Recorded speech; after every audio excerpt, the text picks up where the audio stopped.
Menyelamatkanku Yesus,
persembahan kami Tuhan. Amin. Hanya Engkau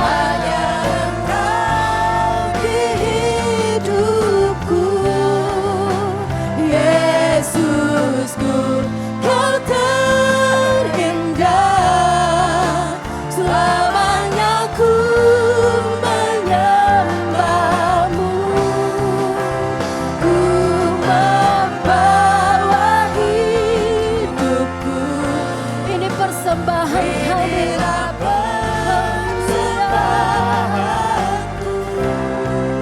untuk Yesusku yang terindah. Selamanya ku menyembahmu, selamanya ku menyembahmu, selamanya ku menyembahmu, Yesus.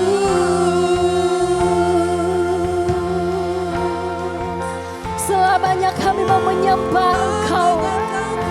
Selamanya Tuhan kami menyembah Engkau, Allah yang hidup, Allah yang berdaulat atas hidup kami Tuhan. Haleluya. Ya Rabba Shandara, ya Rabba Shandara. Haleluya.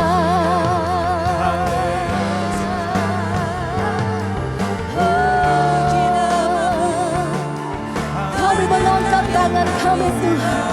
Kami mau terus bersyukur buat kebaikan-Mu Tuhan, buat kemurahan-Mu di dalam hidup kami.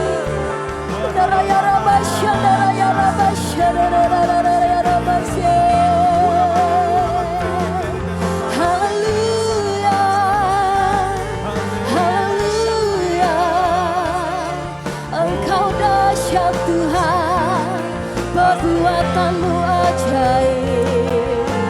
Haleluya.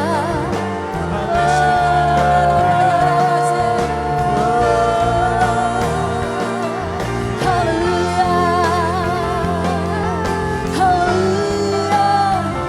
Engkau dahsyat Tuhan, Engkau Allah yang dahsyat. Haleluya. Ya Rabba Shandara, ya Rabba Shandara, ya Rabba Shandara, ya Rabba Shandara. Kami mau bernyanyi bagi-Mu Tuhan, kami mau bersorak bagi Engkau.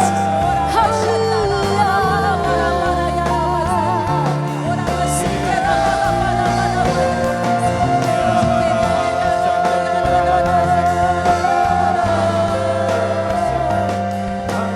Nyanyi dan bersoraklah bagi Dia, pujian, hormat, kuasa bagi Raja.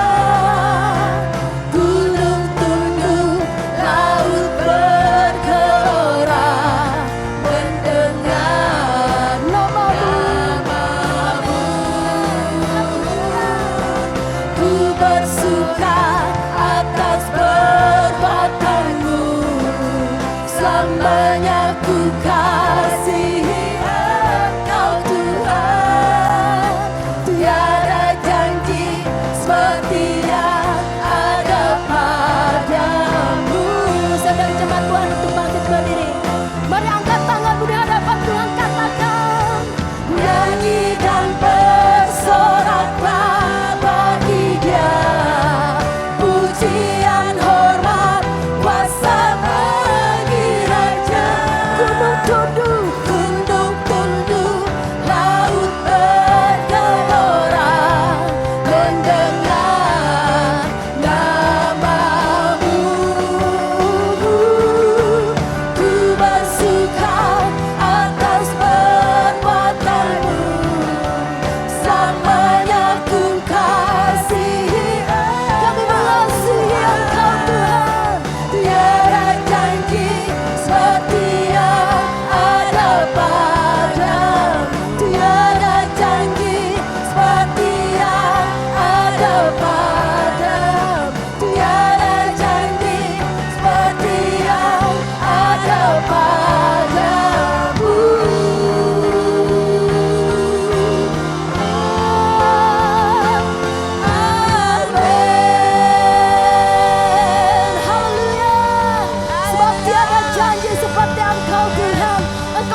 sanggup menggenapinya. Kami mau siap memuji Engkau. Yang siap memuji Tuhan bersama-sama katakan amin. Haleluya. Yang siap memuji Tuhan boleh lambaikan tangannya. Haleluya. Engkau sungguh baik Tuhan.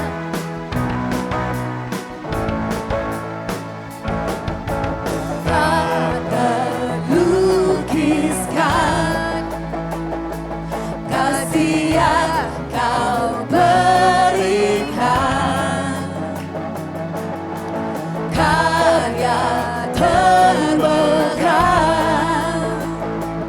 tiada bandingannya. Katakan dekap kasih-Mu, Dekap kasih-Mu, setia menjagaku. kan ku nyatakan Kan ku nyatakan bahwa Yesuslah Tuhan, Maha Kuasa, Maha Mulia. Kau bertata atas semesta, Maha Kuasa.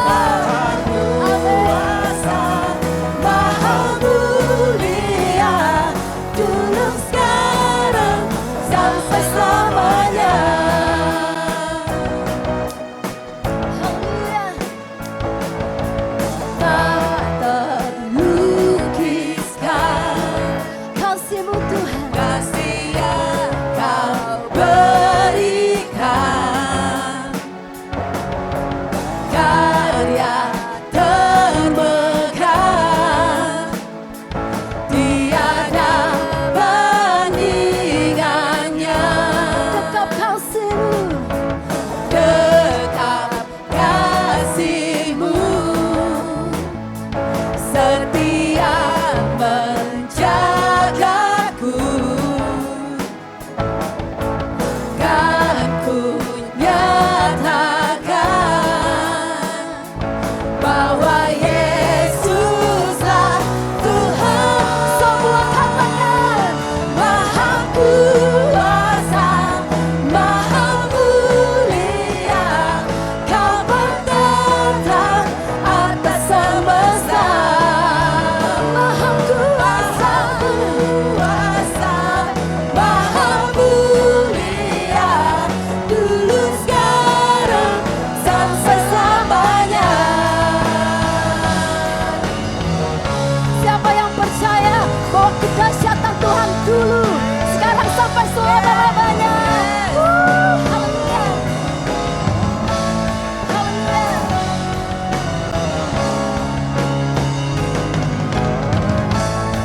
Terima kasih Tuhan.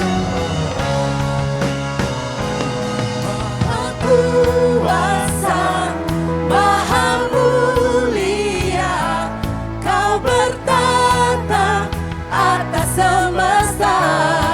Boleh lambaikan tangannya. Maha Kuasa, Amin.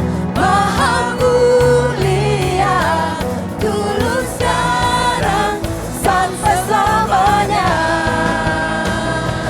Maha Kuasa, Maha Mulia, Kau bertata atas semesta.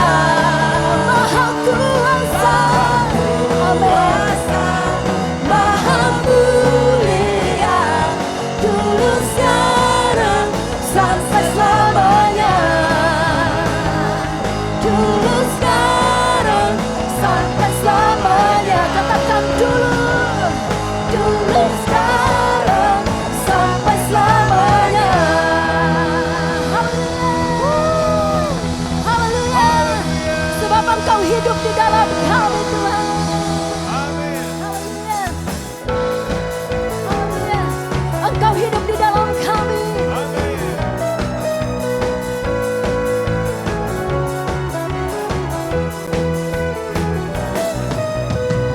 Kau yang hidup di dalamku, Amin. menjadikanku lebih dari pemenang. Seluruh bumi tinggikan nama-Mu, menyatakan kebesaran dan keagungan-Mu. Yesus, Tuhanku pemenang, Raja segala raja, perbuatan-Mu ajaib dan perkasa. Amin. Tuhanku yang hebat, kuasa iblis dikalahkan, surga bumi bersorak. Mari kita bersama-sama lebih lagi memuji Tuhan.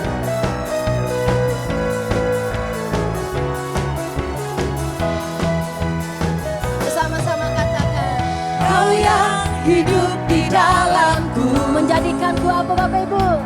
menjadikanku lebih dari pemenang. Seluruh bumi tinggikan nama-Mu, menyatakan kebesaran dan keagungan-Mu. Yesus, Tuhanku pemenang, Raja segala raja, perbuatan-Mu ajaib dan perkasa. Kaulah Tuhanku yang hebat, kuasa iblis dikalahkan, surga bumi bersorak. Haleluya. Surga bumi bersorak karena nama-Mu Tuhan.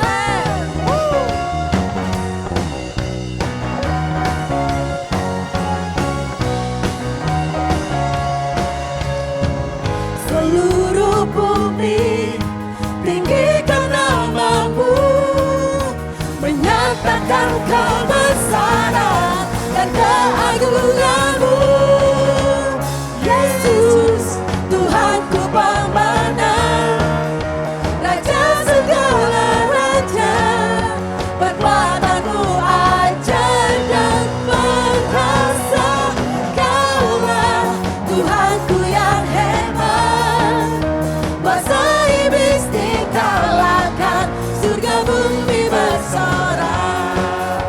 Tuhanku pemenang, Raja segala raja, perbuatan-Mu ajaib dan perkasa.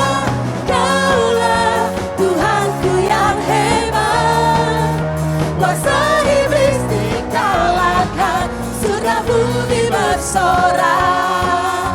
Kuasa iblis dikalahkan, surga bumi bersorak. Kuasa iblis dikalahkan, surga bumi bersorak. Surga bumi bersorak.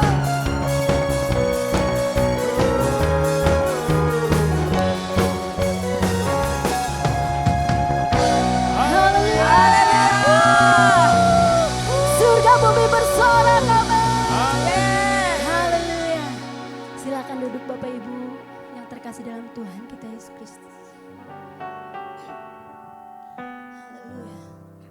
Siapa yang mau lebih lagi masuk dalam hadirat Tuhan, tinggal dalam bait-Nya. Haleluya. Terima kasih Tuhan Yesus.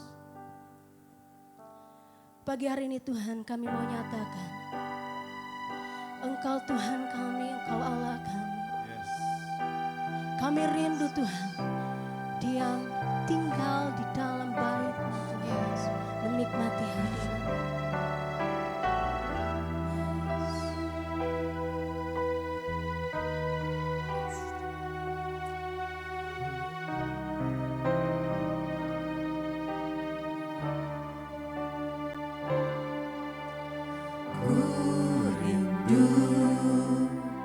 Diam di bait-Mu, menikmati anugerah-Mu. Di hadirat-Mu bahagiaku penuh. Yesusku, Kau kerinduanku. Ku rindu diam di di bait-Mu, menikmati anugerah-Mu. Amin. Hadirat-Mu, bahagiaku penuh, Yesusku, Kau kerinduanku, menyembah-Mu, Tuhan dan Rajaku, memuji-Mu, Yesus kekasih jiwaku, mengikuti-Mu seumur hidupku, di hadirat-Mu bahagiaku penuh. Saya mau ngajak jemaat Tuhan semua, nyanyikan pujian ini dengan penuh kerinduan. Katakan, Ku rindu diam di bait-Mu, amin. menikmati anugerah-Mu. Hadirat-Mu, bahagiaku penuh, Yesusku, Kau kerinduanku, menyembah-Mu, Tuhan Rajaku, memuji-Mu, Yesus kekasih jiwaku, mengikuti-Mu seumur hidupku, di hadirat-Mu bahagiaku penuh. Menyembah-Mu Tuhan, Menyembah-Mu, Tuhan Raja, Engkau Tuhan kami. memuji-Mu, Ya Yesus, Yesus kekasih jiwaku, mengikuti-Mu seumur hidupku, di hadirat-Mu bahagiaku penuh, di hadirat-Mu bahagiaku penuh, di hadirat-Mu di Tuhan. hadirat-Mu bahagiaku penuh. Haleluya. Mari naikkan penyembahan-Mu di hadapan Tuhan. Naikkan pengagungan-Mu. Haleluya. Engkau dahsyat Tuhan. Haleluya. Kami menyembah-Mu.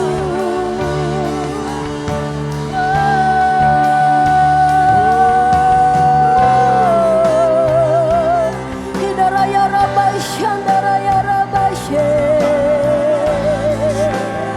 Engkau dahsyat Tuhan. Haleluya.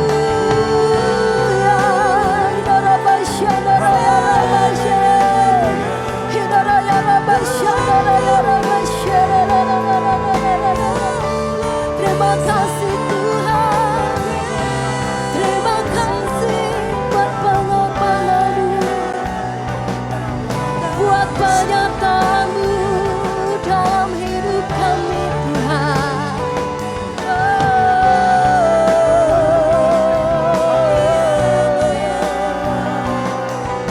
Haleluya. Haleluya. Menyembah-Mu, Tuhan dan Rajaku, memuji-Mu, Yesus kekasih jiwaku, mengikuti-Mu seumur hidupku, di hadirat-Mu bahagiaku penuh. biar jemaat Tuhan saja yang nyanyikan pujian dikatakan,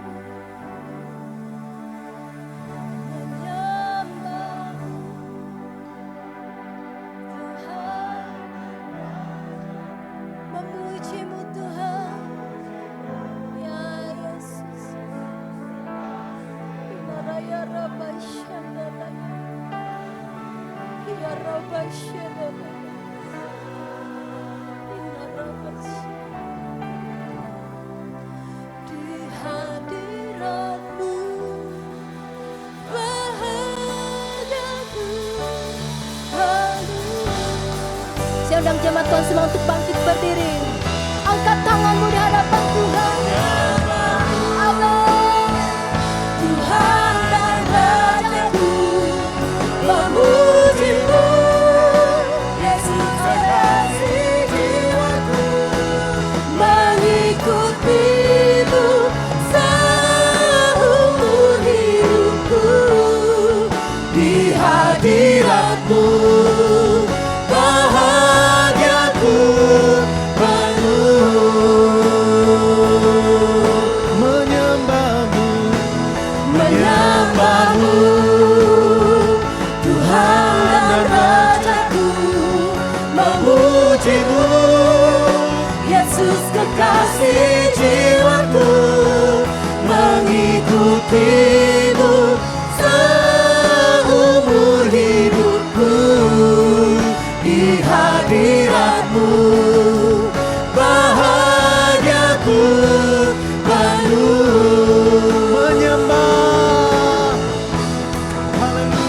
Menyembahmu, Tuhan dan Rajaku, memujimu, Yesus kekasih jiwaku, mengikutimu seumur hidupku.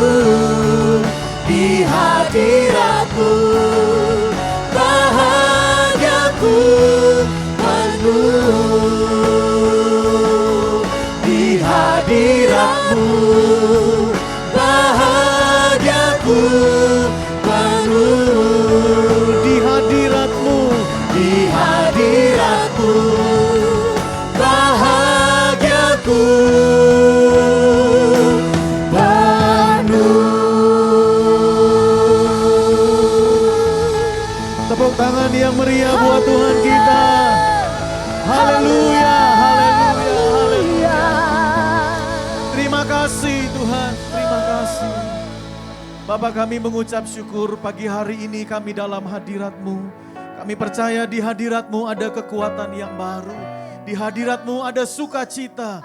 Di hadirat-Mu ada nikmat senantiasa. Terima kasih, kami percaya di hadirat-Mu kami diberikan hikmat dan pengertian untuk kami memahami apa yang menjadi isi hati-Mu dan kehendak-Mu dalam kehidupan kami. Terima kasih Bapa, kami siap mendengarkan firman-Mu dalam nama Tuhan Yesus Kristus. Setiap kita yang siap terima kebenaran firman Tuhan, mari sama-sama kita berkata, amin. Tepuk tangan buat Tuhan kita. Haleluya, silahkan duduk. Bapak Ibu Saudara yang terkasih dalam Tuhan Yesus Kristus, selamat pagi semuanya, shalom. Apa kabar hari ini? Luar biasa. Saya percaya kalau orang Kristen ngomong luar biasa, bukan berarti nggak ada masalah, bukan berarti nggak ada persoalan, bukan berarti nggak ada tekanan, tapi kita bilang luar biasa karena kita percaya kita punya Tuhan luar biasa yang menyertai kita dan memberikan kita kemenangan. Tepuk tangan sekali lagi buat Tuhan kita yang luar biasa. Haleluya. Ibadah yang pertama saya berbicara tentang hati-hatilah. Jangan sampai lupa sama Tuhan. Jadi ngomong soal hati. Ibadah yang kedua saya rindu untuk kita sama-sama belajar tentang memperhatikan hati. Jadi perhatikan hati. Banyak orang memperhatikan dalam kehidupannya itu cuma penampilannya aja. Ya, kita memperhatikan penampilan kita. Salah enggak? Enggak salah, Saudara, ya. Enggak ada yang salah dengan itu. Tapi seringkali kita lalai dalam memperhatikan hati kita. Oleh karena itu kita bisa lihat di dalam kitab Amsal misalnya, kita tahu bahwa firman Tuhan berkata, "Jagalah hatimu dengan segala kewaspadaan." Karena dari situlah terpancar kehidupan. Kita harus jaga betul hati kita dengan segala kewaspadaan. Kalau kita bicara waspada, saya ingat dulu pada saat presiden yang lalu, Pak Jokowi menghadiri sebuah acara, Saudara. Dan di acara itu ada seorang stand up komedian, namanya stand up komedi kan pasti dia cerita yang lucu-lucu. Dan singkat cerita pada saat sang stand up comedian menyampaikan ceritanya yang lucu, itu semua audiens tertawa saudara. Pejabat tinggi semuanya ketawa yang hadir di situ. Termasuk saya yang nonton acara itu juga ikutan ketawa karena memang ceritanya lucu saudara. Dan singkat cerita ada sebuah angle kamera yang diarahkan, tiba-tiba saya melihat ada beberapa orang yang gak ketawa sama sekali. Saya pikir kenapa nih orang gak ketawa gitu. Ternyata saudara mereka berseragam yang gak ketawa itu adalah pas pampres saudara ya. Saya bingung kenapa pas pampres kok gak ketawa, apa gak boleh ketawa. Sebenarnya bukan gak boleh ketawa, tapi gini sang pas pampres saking waspadanya menjaga sang presiden, betul gak? Saking waspadanya sampai dia nggak menghiraukan cerita daripada sang stand up comedian. Saking waspadanya dia nggak mendengarkan cerita itu secara utuh. Sampai akhirnya dia juga nggak ketawa. Kenapa? Karena dia nggak fokus di cerita itu. Dia fokusnya sama sang presiden yang dia jaga. Demikian juga saya percaya sedemikian rupanya saudara dan saya tetap harus waspada menjaga hati kita. Tetap berfokus sebagaimana seorang pas pampres menjaga presiden, sebagaimana seorang penjaga gawang kalau di permainan sepak bola menjaga gawangnya. Harus tetap fokus, apalagi begitu ada serangan yang datang ke gawang dia, itu posisi penjaga gawang pasti beda. Ya, dia yang tadinya berdiri tegak tiba-tiba bisa jadi nunduk begini dan matanya mengarah kepada bola. Itu yang dibilang waspada. Demikian juga kita yang Tuhan inginkan buat saudara dan saya supaya saudara juga waspada terhadap hati kita. Apalagi di zaman seperti sekarang di era sosial media, di semua informasi bisa kita terima masuk di dalam pemikiran kita, bahkan bisa kita izinkan juga masuk ke dalam hati kita. Kalau kita tidak waspada, maka hati saudara dan saya akan mudah sekali tercemar, mudah sekali terpengaruh oleh apa yang dunia sampaikan. Oleh karena itu betul-betul kita mesti memperhatikan hati kita hari-hari ini. Nah, kalau bicara tentang memperhatikan hati, saya kagum sama satu tokoh di Alkitab namanya Daud, saudara. Ya, mazmur-mazmur yang dia tulis itu berkaitan dengan hati itu banyaknya luar biasa. Lalu mungkin saudara berkata, Pak Ade, Daud itu kan selalu memperhatikan hatinya, tapi kenapa dia jatuh di dalam dosa? Jawabannya sederhana, orang yang sudah memperhatikan hati aja bisa jatuh dalam dosa. Apalagi saudara dan saya kalau kita tidak memperhatikan hati kita sungguh-sungguh, maka kita akan jadi orang yang mudah menyimpang dari jalan-jalan Tuhan dalam kehidupan kita. Mazmur 51 ayat yang ke-10, di situ dikatakan jadikanlah hatiku tahir ya Allah dan perbaharuilah batinku dengan roh yang teguh. Bahkan di dalam kitab Mazmur pasalnya yang ke-139, di situ kita lihat bagaimana Daud betul-betul menyampaikan ucapannya. Dia menuliskan bagaimana dia menjaga hatinya sedemikian rupa. Sampai ditulis begini, selidikilah aku ya Allah. Dia minta diselidiki saudara. Bahkan dikatakan kenallah hatiku. Selidiki, kenallah hatiku. Wah, ini udah benar-benar berfokus atau berpusat lebih lagi. Dan tidak berhenti sampai di situ, dia keluarkan lagi kalimat, dia keluarkan lagi, ujilah aku.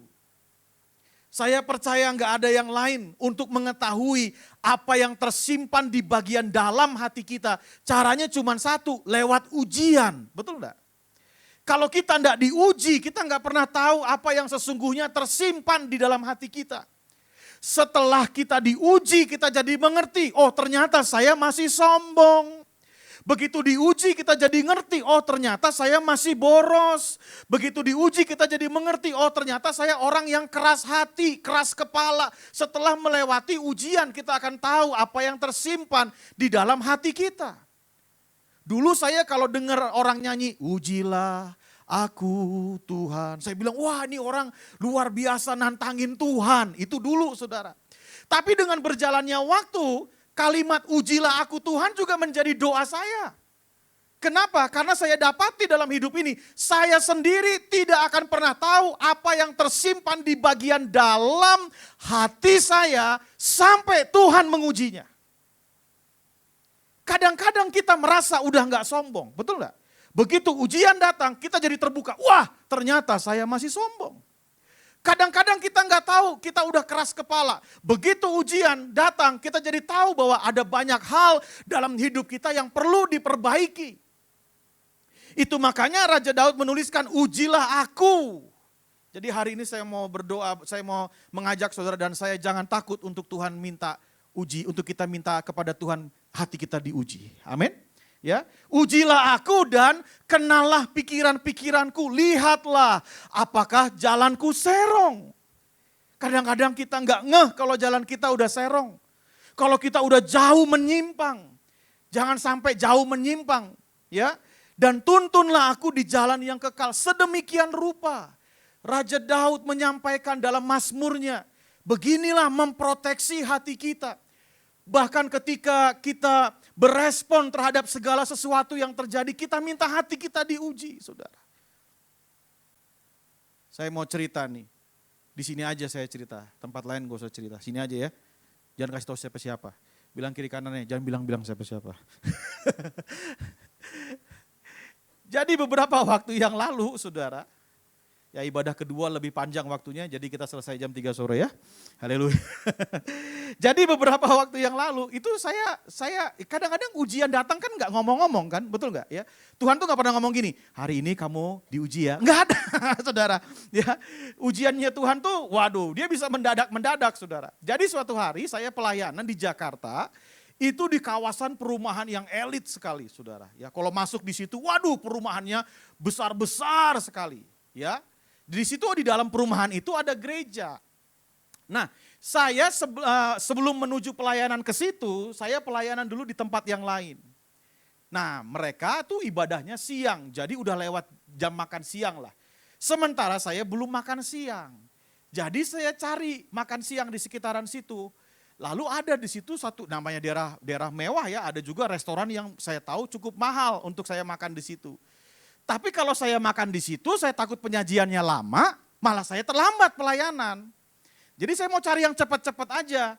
Nah kurang lebih 50 meter sampai dengan 100 meter dari situ ada tukang gorengan saudara. Wah ya buat ganjel aja itu target saya saudara. Saya lihat parkirannya, di sana mobilnya bagus-bagus udah parkir di situ semuanya. Saya 50 meter dari situ ada tukang gorengan. Mobil saya minggir di pinggir jalan persis dekat dengan tukang gorengan. Saya beli gorengan saudara ya, karena biar yang penting ganjel aja. Saya beli gorengan, saya lagi makan gorengan dengan nikmatnya. Apalagi ada cabai rawit saya gigit, waduh nikmat sekali ya. Sambil nikmatnya tiba-tiba kaca mobil saya digedor, dor. Saya lihat, wah tukang parkir yang gedor. Saya lihat kaca spion saya masih ada space kok di sana. Saya lihat lagi nggak ada masalah, nggak ada dilarang parkir, nggak ada apa-apa di sini. Digedor saudara, dor. Nah kaca mobil kan nggak bisa turun cepat kan, turunnya lambat, betul nggak? Begitu dia turun gini, saya dimarahin sama tukang parkir. Kalau parkir di depan, no jangan di sini. Waduh, saya mulai kena tuh di situ. Duk. Terus saya turun. Makin turun, lalu saya menatap wajah tukang parkirnya, saya bilang, memang kenapa saya nggak boleh parkir di sini? Makin turun, tukang parkirnya kaget karena saya pakai jas rapi, saudara. Terus saya bertanya, kenapa dia tiba-tiba pergi? Setelah dia tahu saya pakai jas rapi. Oh, mobil saya itu mobil yang sering dipakai taksi online di Jakarta. Jadi dia pikir saya taksi online. Area itu buat tukang parkir ini untuk parkir mobil-mobil yang elit tadi. Bukan untuk area taksi online. Saya disuruh pergi. Tapi waktu dia tahu saya pakai jas rapi mau pelayanan, dia tahu saya rapi kan gak mungkin supir taksi online pakai jas rapi kan. Langsung dia pergi saudara. Tapi hati saya masih nyala. Wah, gitu kan? Hati saya masih nyala saudara. Dan singkat cerita, biar memang selama ini, nah ini muncul di pikiran saya. Cuma Tuhan yang lihat hati. Manusia tetap melihat rupa, manusia tetap lihat bagian luarnya. Saya selesai makan, saya putar balik. tahu hati saya mau kasih dia pelajaran. Saya kasih uang parkir yang besar. Saya kasih uang parkir yang besar. Des! Dia senyum-senyum. Lalu saya masuk ke dalam dan saya pelayanan. Pulang pelayanan, Tuhan tegur saya. Berarti kamu gak siap. Kamu punya respon yang salah. Harusnya biasa aja, betul gak? Tapi karena ada yang tersinggung di hati saya, bikin saya punya reaksi yang salah. Karena sayanya tersinggung. Coba ngerti gak sampai di sini? Sayanya tersinggung. Saya ngerasa kan hamba Tuhan juga manusia biasa ya saudara ya. Saya ngerasa kayak kok saya seolah-olah direndahin gitu pikiran saya tuh. Jadi supaya gak direndahin gue kasih lu yang besar. Dengan emosi, dengan marahnya saya. Begitu saya pulang, di hati saya Tuhan bilang, kamu punya reaksi salah. Kamu tersinggung. Berarti hati kamu harus lebih belajar rendah hati lagi. Dari mana? Saya sampai berpikir seolah-olah saya sudah rendah hati, ternyata saya masih belum rendah hati. Sebegitu. Dari mana saya tahu? Setelah diuji. Lalu saya cerita sama istri saya. Lalu istri saya bilang, berarti tukang parkirnya kesenangan dong dapat gede dari kamu. Kamu yang rugi juga, 2 kali kamu rugi. Udah responnya salah, ngasih yang gede lagi sama dia. Wah senang di dia. Ya itu belajar lah, saya harus belajar. Karena biasanya begini, orang itu kalau dia tahu dia bukan apa-apa, diapa-apain aja nggak apa-apa. Oke, yang udah makan bubur ayam udah mulai nyambung nih. Oke, orang itu kalau dia tahu dia bukan apa-apa, diapa-apain aja nggak apa-apa. Tapi kalau orang tahu dia apa-apa, maka diapa-apain aja pasti apa-apa. Saya berharap saudara ngerti yang saya maksud. Ya kan? Orang itu kalau dia tahu dia bukan apa-apa nih, dia tahu nih, saya bukan apa-apa kok. Nggak ada gengsinya saya, siapa saya ini? Kalau dia bukan apa-apa, maka dia apa-apain aja nggak apa-apa kan? Nggak apa-apa, orang saya bukan siapa-siapa. Orang saya bukan apa-apa, maka dia apa-apain aja nggak apa-apa. Tapi kalau di hatinya dia apa-apa, begitu dia apa-apain pasti apa-apa.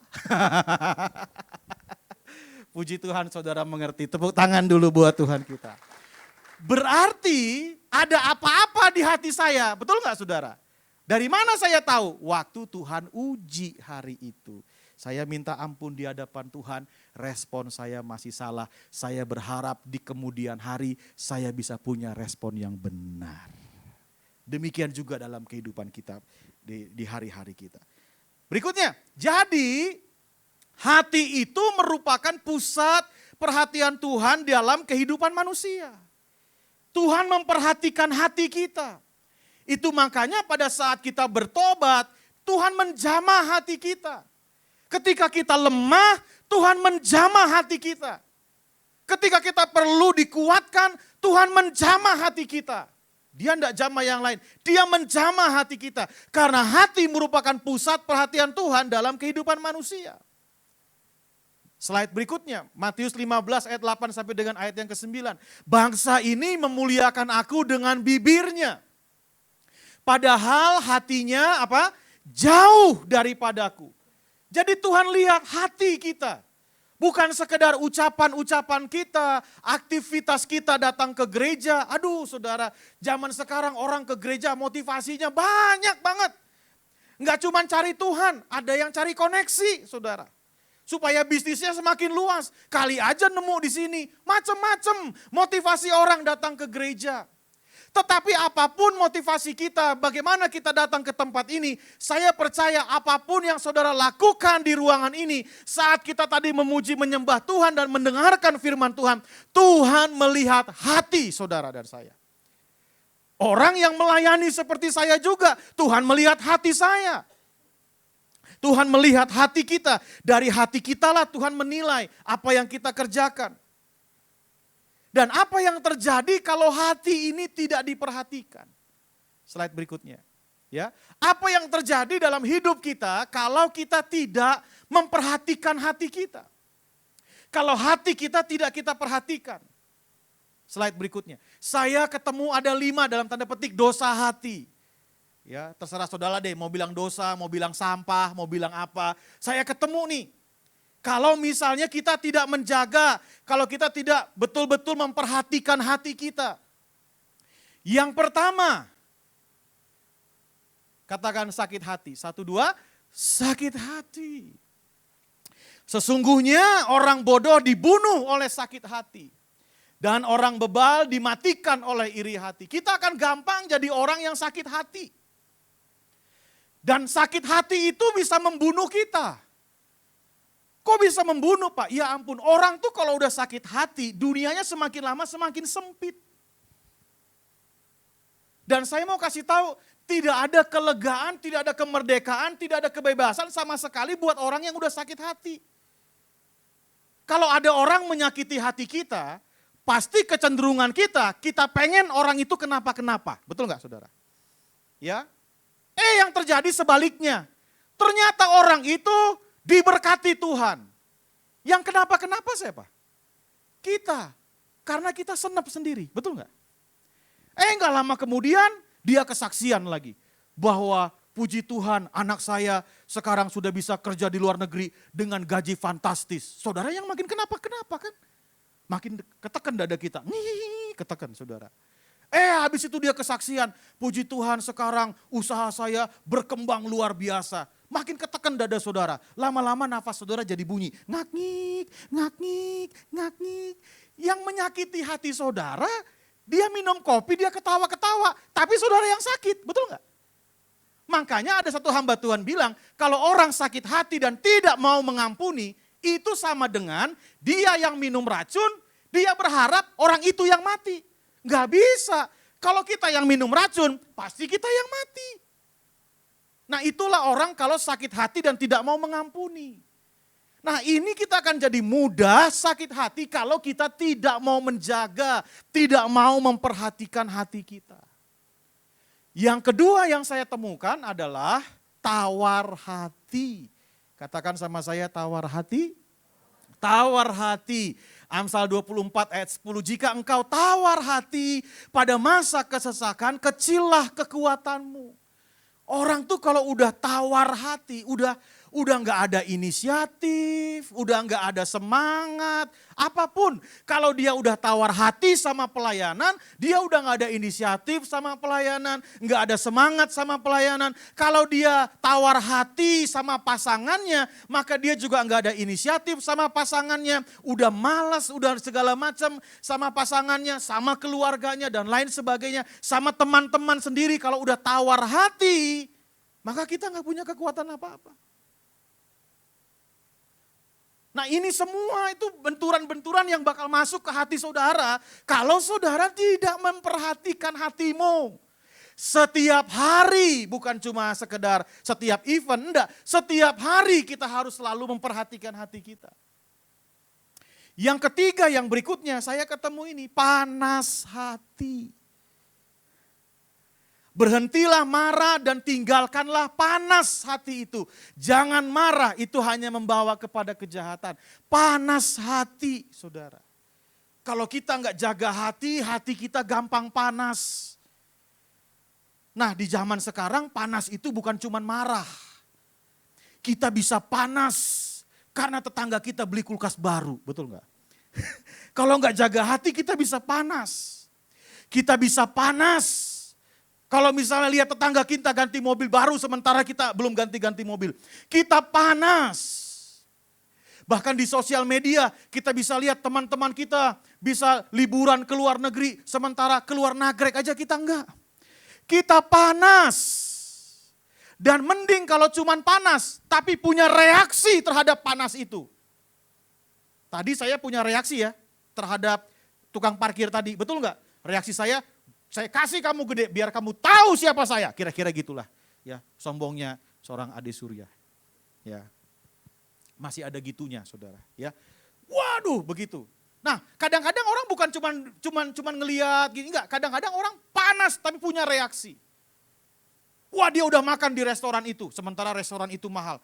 Begitu dia datang wah dia mahal. Kita juga harus makan punya reaksi. Datang ke kasirnya. Bisa cicilan nggak? Bisa. 12 bulan, dicicil 12 bulan saudara. Yang penting makan di restoran. Kan jadi beban hidup ya. Makan yang dimakan sekarang besok pagi dibuang di toilet saudara. Beban hidupnya 12 bulan. Banyak orang tuh punya masalah keuangan justru sebabnya cuma karena panas hati. Panas aja gitu. Nah itu kenapa? Karena kita nggak jaga hati kita. Itu muncul, itu masuk ke dalam diri kita. Karena kita memiliki panas hati. Panas, punya reaksi. Yang keempat saya temukan gini, iri hati. Kalau nggak jaga nih gampang iri hati. Apalagi di zaman sosial media sekarang. Wah orang semua memposting yang bagus-bagus saudara. Kita bisa jadi iri. Nah irinya kita itu jadi marah sama orang yang posting gitu. Kan bisa begitu kan? Kayak gimana gitu. Misalnya nih ya, kalau saya posting di sosial media misalnya, ya saya kan misalnya pelayanan ke daerah dan seringkali saya misalnya disupport oleh beberapa orang ya, para donatur untuk saya bisa pelayanan misi ke daerah-daerah. Nah saya posting tujuan saya nih ya cuman sekedar buat laporan pertanggungan jawab bahwa saya memang berangkat ke situ dan melakukan aktivitas pelayanan. Sekalipun juga, walaupun juga saya juga WA secara langsung. Nah, motivasi yang kedua kadang-kadang kalau saya posting nih, misalnya gini, saya ada tempat yang bagus, lagi jalan sama istri saya posting. Kenapa? Karena saya takut nanti fotonya hilang kalau saya pakai cuman ditanam di handphone. Jadi saya taruh di sosial media. Kadang-kadang nih misalnya contoh sih, saya lagi posting sama istri saya lagi rangkul dia. Orang bisa ngelihat punya reaksi, Pak Ade sosok mesra. Loh, saya cuman memposting. Yang bilang sosok mesra siapa? Orang yang lihat kan, betul nggak? Saya cuman posting. Yang bilang sok-sok itu cuma orang yang lihat. Berarti yang masalah siapa? Yang lihat itu, yang punya masalah. Dia yang iri mungkin, ya. Misalnya nih, saya iseng-iseng aja, cuman iseng aja. Lagi naik pesawat tiba-tiba ada bangku bisnis kelas kosong, saya duduk dong. Tolong fotoin, saya foto, saya posting misalnya. Orang bilang, wah sombong amat. Loh enggak sombong, saya cuman posting kan, betul nggak? Saya cuman foto, sama kayak saudara foto di rumah yang mewah, kan cuman foto. Saya yang memposting cuman foto, reaksi saudara yang bisa beda, betul nggak? Nah reaksi itu yang seringkali bisa menghambat hati kita kalau saudara dan saya terjerembab kepada yang namanya iri hati. Dan sekarang ini saya bisa lihat ada banyak orang yang di sini nih, iri hati. Sehingga punya reaksi yang salah terhadap apa yang orang sampaikan. Yang memposting mah cuman biasa aja. Tapi yang masalah yang lihat. Berarti siapa yang bermasalah? Yang lihat. Jadi harusnya siapa yang bertobat? Yang lihat. Yang lihat, yang tobat. Kita mah cuman posting aja. Gitu loh ceritanya, kira-kira gitu. Next slide. Nah yang kelima, tinggi hati. Kalau kita tidak menjaga hati kita, kita akan muncul dan mudah menjadi orang yang tinggi hati. Setiap orang yang tinggi hati adalah kekejian bagi Tuhan. Sungguh ia tidak akan luput dari hukuman. Hati-hati kalau kita tidak menjaga hati kita, kita akan mudah menjadi orang yang tinggi hati. Mengapa hati perlu diperhatikan? Next slide. Yang pertama, kenapa hati perlu diperhatikan? Supaya kita mengalami pertumbuhan rohani. Ini yang pertama. Jadi hati kita itu harus dijaga, harus diperhatikan supaya kita mengalami pertumbuhan rohani. Apa hubungannya pertumbuhan rohani dengan hati? Besar. Kalau saudara lihat bagaimana Tuhan Yesus memberikan perumpamaan tentang penabur. Ada yang benih ditabur di tanah yang berbatu-batu, ada yang di pinggir jalan. Bahkan ada juga di tanah yang subur. Tanah itu bicara hati kita. Kalau hati kita subur, hati kita baik, maka benih firman yang ditaburkan itu akan berakar, bertumbuh dan menghasilkan buah. Jadi kondisi hati saudara akan menentukan pertumbuhan rohani saudara. Makanya di dalam kitab Yehezkiel 36 ayat 26 sampai dengan ayat yang ke-27 di situ dikatakan, kamu akan kuberikan hati yang baru. Dan roh yang baru diam di dalam batinmu, dan aku akan menjauhkan dari tubuhmu hati yang keras, dan kuberikan kepadamu hati yang taat. Rohku akan kuberikan diam di dalam batinmu, dan aku akan membuat kamu hidup menurut segala ketetapanku, dan tetap berpegang pada peraturan-peraturanku dan melakukannya. Jadi pertumbuhan rohani bicara tentang bagaimana saudara dan saya bisa mendengar firman dan melakukannya. Untuk saudara bisa dengar firman dan melakukannya, kondisi hati saudara perlu diperhatikan. Karena seringkali kita sulit melakukan firman kalau kondisi hati kita seperti tanah yang berbatu-batu. Banyak orang cuma sampai di mendengar. Tapi Alkitab berkata bukan cuma dengar, kita harus melakukan. Jadi kalau saudara dengar di Alkitab ada bacaan tentang dengarlah firman Tuhan, dengarlah. Kata dengar di situ itu satu paket dengan melakukan. Nggak bisa dipisah, saya cuma mau dengar aja, nggak mau melakukan. Nggak bisa, itu udah satu paket. Dengar dan lakukan, itu selalu satu paket. Matius pasal yang ke-7, orang yang bijaksana adalah orang yang mendengar firman dan melakukannya. Itu satu paket, nggak bisa dipisah. Oke, saya kasih contoh. Misalnya saya ke Bandung, mau pelayanan ke sini. Terus Pak Ishak itu telepon saya, Pak Ade, nanti kalau mau ke Bandung jangan lewat tol Cipularang Pak, macet. Lebih baik Bapak lewat jalan lama. Ya, itu tuh lewat Cikampek, lewat Purwakarta, lewat lama, lewat Cipularang macetnya luar biasa. Bapak nanti bisa subuh bahkan sampai di Bandung. Tahu yang terjadi? Saya tetap lewat Cipularang. Macet. Terus Pak Ishak tanya saya, Pak Ade udah sampai mana? Masih di Cipularang. Loh, kok Bapak di Cipularang? Kan saya bilang jangan lewat Cipularang Pak, lewat jalan biasa. Terus kalimat Pak Ishak berikutnya apa? Bapak sih enggak dengerin saya, betul enggak? Hah? Bapak sih enggak? Kan saya dengerin dia telepon. Apa alasan Pak Ishak bilang saya enggak dengar? Saya tidak melakukan, jadi dengar dan lakukan itu satu paket. Enggak bisa dipisah. Yang mengerti katakan amin? Oke. Jadi goal daripada pemulihan hati yang terus dijaga adalah supaya saudara bisa taat dan hidup dalam ketetapan Tuhan. Dulu saya suka dengar orang ngomong gini, udahlah kamu ampuni supaya hatimu bersih dan kamu diberkati. Ternyata berkat itu bonus. Karena yang penting waktu kita bisa mengampuni itu artinya kita menjadi pelaku firman. Berkatnya bonus saudara. Jadi intinya hati kita dipulihkan, hati kita jaga untuk menjadi pelaku firman. Berikutnya yang kedua, supaya kita berjalan dengan motivasi yang benar. Nah ini kita harus jaga hati supaya kita punya motivasi selalu berjalan dengan motivasi yang benar. Matius 15 ayat 23, lalu Yesus memanggil murid-muridnya dan berkata, hatiku tergerak. Jadi dari hati, segala sesuatu yang kita lakukan itu dimulai dari hati kita. Hatiku tergerak. Apa kondisi hati kita? Bagaimana hati kita? Nah ada banyak orang yang bisa melakukan hal yang sama. Tapi hatinya beda saudara. Motivasinya beda.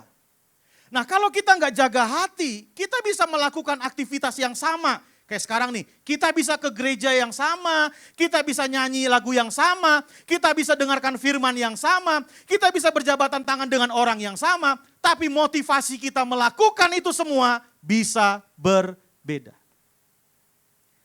Kalau di gereja diumumkan saudara-saudara yang punya pakaian layak pakai, silahkan dikumpulkan minggu depan, nanti kita bisa bagi-bagikan kepada orang yang membutuhkan. Wah semua saudara datang bawa pakaian layak pakainya saudara. Dikumpulin di depan, penuh sekali saudara.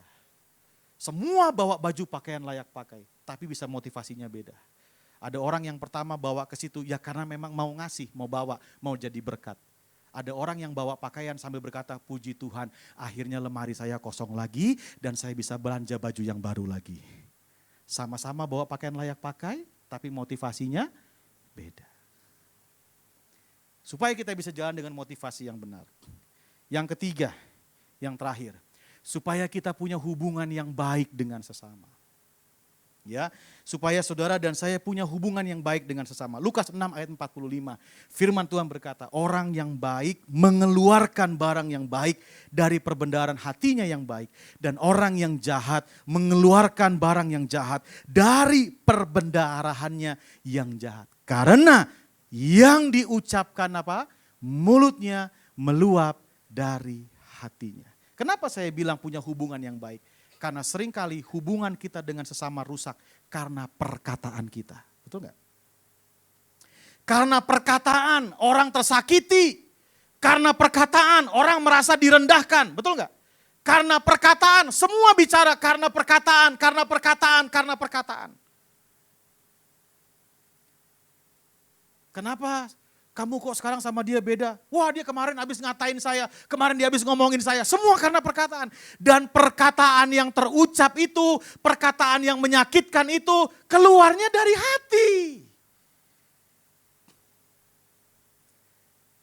Dulu waktu saya pelayanan youth, suka ada orang kumpul bareng. Ngomongnya, kalau bahasa sekarang, sefrekuensi, saudara. Ternyata mereka lagi gosipin hal-hal yang luar biasa yang di perkumpulan gereja kita. Dan semua perkataannya itu perkataan yang pahit, perkataan kecewa, perkataan penuh dengan amarah. Dan semuanya melakukan yang sama. Jadi perkataan mereka satu frekuensi.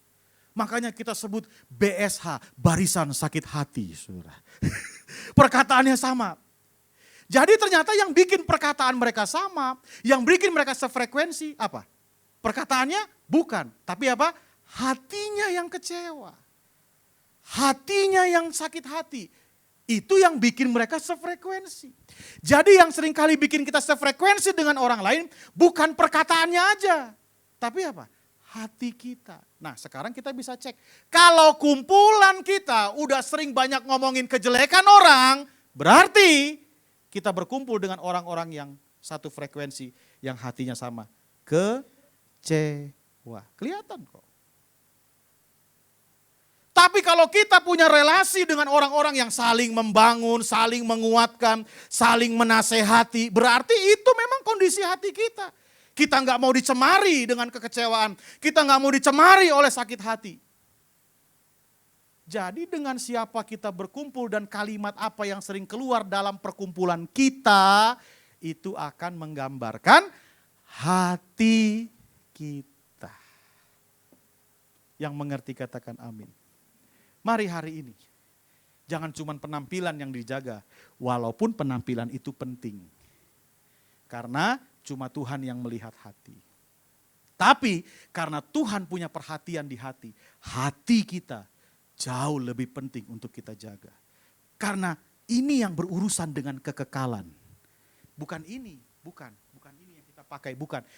Hati ini yang berurusan dengan kekekalan. Mari perhatikan hati kita. Jangan sampai saudara dan saya dipenuhi dengan sampah-sampah tadi. Iri hati, sakit hati, ya, dan lain sebagainya. Dan saya tidak tahu apa yang menjadi kondisi saudara hari ini. Tapi saya percaya kalau firman ini nyampe di kita, saya percaya ini untuk kita. Bukan untuk orang lain, ini untuk saudara dan saya. Dan Tuhan rindu kondisi hati kita kembali dimurnikan. Dalam kemurnian itu kita bisa bertumbuh secara rohani. Dan dalam pertumbuhan rohani kita bisa menghasilkan buah dan nama Tuhan dipermuliakan. Tuhan Yesus memberkati saudara berlimpah-limpah. Mari bangkit berdiri. Tepuk tangan buat Tuhan. Mari bangkit berdiri bersama-sama. Kita angkat pujian, selidiki aku ya Tuhan. Kita minta Tuhan menyelidiki hati kita. Terima kasih Bapa di surga. Kami mengucap syukur buat firman-Mu. Kami mengucap syukur buat anugerah-Mu dalam hidup kami. Mari masing-masing pribadi introspeksi lihat ke dalam. Apakah hati kita dikuasai oleh sampah-sampah hati tadi? Dikuasai oleh dosa-dosa hati tadi? Mungkin kita mulai tawar hati. Mungkin kita mulai panas hati. Lihat orang lain kita panas. Lihat saudara-saudara seiman kita panas. Kita mudah marah, kita mudah bereaksi. Mari minta Tuhan mentahirkan hati kita. Menyelidiki hati kita. Selidiki aku, lihat hatiku. Apakah ku sungguh mengasihimu, Yesus? Kau yang Maha Tahu dan menilai hidupku. Tak ada yang tersembunyi bagi. Selidiki aku Tuhan, Selidiki aku, lihat hatiku. Apakah ku sungguh mengasihimu, Yesus? Kau yang Maha Tahu dan menilai hidupku. Tak ada yang tersembunyi. sekali lagi, selidiki aku Tuhan. Selidiki aku, lihat hatiku. lihat hatiku. Apakah ku sungguh mengasihimu, Yesus? Kau yang Maha Tahu dan menilai hidupku. Tak ada yang tersembunyi bagi. Telah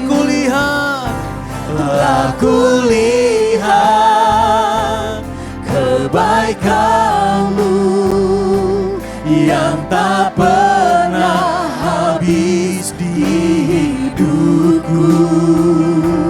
Ku berjuang sampai akhirnya Kau dapati. Telah kulihat kebaikan-Mu ya Tuhan. Telah kulihat kebaikan-Mu yang tak pernah habis. Terima kasih. Hidupku. Terima kasih Tuhan. Berjuang sampai akhir. Terima kasih, terima kasih. Terima kasih sekali lagi. Telah kulihat kebaikan-Mu yang tak pernah habis di hidupku. Ku berjuang sampai akhirnya Kau dapati. Aku tetap setia. Biar keyboard saja dengan lembut. Mari kita renungkan firman Tuhan.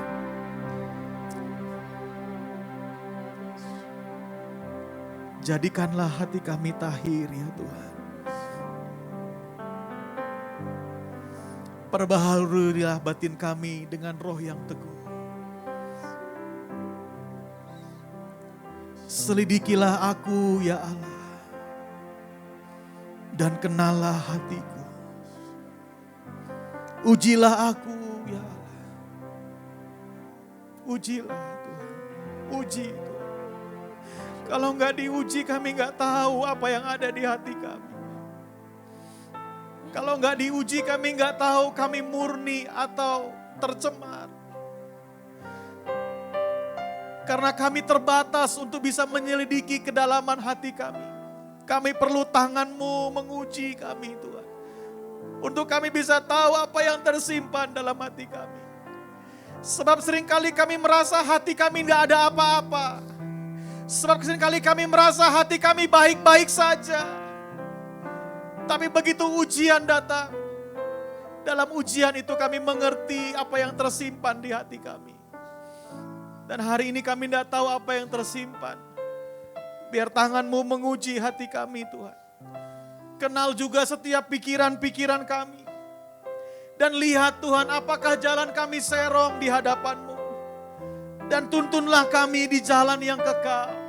Tuntunlah kami kembali kepada jalan yang benar. Bapa, di dalam nama Tuhan Yesus, ampuni Tuhan. Kalau hari-hari ini kami menemukan bahwa hati kami dikuasai oleh amarah, dikuasai oleh tawar hati, dikuasai oleh iri hati, dikuasai oleh sakit hati. Tapi biar siang hari ini kami datang pada Tuhan. Dan kami percaya Engkau memperbaharui hati kami Tuhan. Engkau kembali menguduskan dan menyucikan hati kami. Karena kami rindu berjalan di jalan yang benar. Kami rindu berjalan dalam kemurnian. Kami rindu dalam hati kami biar nama Tuhan yang dipermuliakan. Kami rindu dengan hati yang bersih. Kami boleh bertumbuh secara rohani. Kami rindu dengan hati yang bersih. Kami berjalan dengan motivasi yang benar. Kami rindu dengan hati yang bersih. Kami boleh jadi berkat satu dengan yang lain terhadap sesama kami. Kami boleh saling membangun, saling menguatkan satu dengan yang lain ya Tuhan. Terima kasih Bapa di surga. Biar firman ini menjadi perenungan kami. Menjadi agenda kami dalam hidup kami. Untuk kami boleh terus menjaga hati kami. Karena kami rindu bertumbuh serupa dan segambar dengan Kristus. Kami mengucap syukur buat firman-Mu. Dalam nama Tuhan Yesus Kristus. Setiap kita yang bersuka cita akan firman Tuhan. Mari sama-sama kita berkata, amin. Tuhan Yesus memberkati. Sebelum duduk, bilang kiri kanannya, perhatikanlah hatimu. Haleluya. Haleluya, puji nama Tuhan, silakan duduk Bapak Ibu. Kami mengucapkan atas nama Gembala Pengerja dan juga jemaat, mengucapkan terima kasih atas pelayanan Pendeta Ade Surya Tarigan. Tuhan Yesus memberkati Pak. Jutaan jemaat yang dikasih Tuhan Yesus, sebentar kita akhir ibadah kita pada siang hari ini. Saya undang kita angkat kedua belah tangan kita. Arahkan hati kita, fokuskan dan terus terhubung dengan Yesus senantiasa. Pergilah, pulanglah dan jadilah saksi-saksi Kristus. Mari jemaat yang dikasih Tuhan, terimalah berkat damai dan sejahtera daripada Allah Bapa, kasih karunia daripada Tuhan Yesus Kristus, dan persekutuan Roh Kudus yang ada dan manis menyertai setiap kita semua. Mulai daripada siang hari yang indah ini sampai hari Maranatha, Tuhan Yesus menjemput setiap kita di awan-awan yang permai. Setiap kita yang percaya menerima, kita sama-sama katakan, amin. Tuhan Yesus berkati.